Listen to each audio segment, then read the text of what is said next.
Hi crafters, this is Jerry with Crafty Stash, and I'm doing a fancy fold card because this is the fancy fold card series. And I'm sharing this series with Paige, who is Stamp Girl here on YouTube, and her link for her channel will be down below. Check her out, subscribe, and like. She is a very prolific card maker and very creative as well, so check her channel out. This card, I have no idea what it's called. I lost the link. I found it on Pinterest and I can't find it again, so I'm sorry I can't give credit where credit is due, but so many of these cards get copied over and over and over again, and as you know, I'm not creative. I'm just a copier, so I'm sorry if I can't give credit, but it's a cute card and I have no idea what it would be called. But let me show you. It's an A2 size, which is a 4 1/4 by 5 1/2 size card. So let me show you how this works. You need to get a piece of cardstock 8 by 4 1/4. Then you need to score at 1 1/4, 2 1/2, 5 1/2, and 6 3/4. That's all there is to it. And then you get to put together the card. Now, the instructions, as I recall, said 1 inch by 5 1/2 inches for the strip here, but I made it wider. But of course, it has to be 5 1/2 inches because that's the size of the card, and I will show you how that works as well.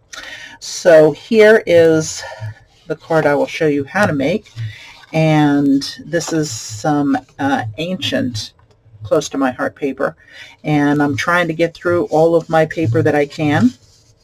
Now you can do it either which way. Since it's double-sided, I choose to use the owls. So I'm just folding it. I like to fold it both ways just to get the fibers all loosened up so that so it works the way you want it, but this is how it will end up. And it is a small card because of the way that it is folded, but you'll see that it works perfectly with that size envelope. So there you go. This is how you will fold it, and you can use one side, double side, however you wish to do it. This card here, I took the buffalo check and I covered it actually with some other papers. Made them just a tad smaller and put it on all of these 4 sides. You can do that, leave it blank however you wish, and then just measure the inside here. I believe this is 3 by 4 1/4 for the background.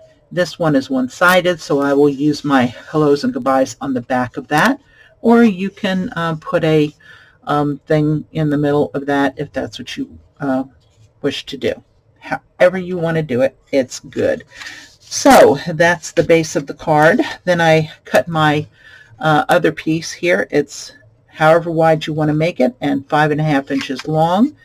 And what I will do is put a little bit of glue here and a little bit of glue there. Whoops, you need to see that though, don't you? Okay, a little bit of glue on either side. And then, believe it or not, it works. So fold one end, leave one end unfolded, and then just put your centerpiece like that and center it. You can center it high, center it low, center it in the middle, whatever you wish to do. And then just put it like that, let it sit for a second, and that's your card. I thought that was really cute. And then I had this piece of clip art that says, "Werewolves howl, phantoms prowl, Halloween's upon us now." And I know my granddaughters will love that. Spookier the better for them. So there you go. That's my whatever you want to call it card. And I made a couple of different versions here for fall and another for Halloween. So there you go. Again, check out Paige's channel, and I hope to see you back soon, and I hope you will go craft.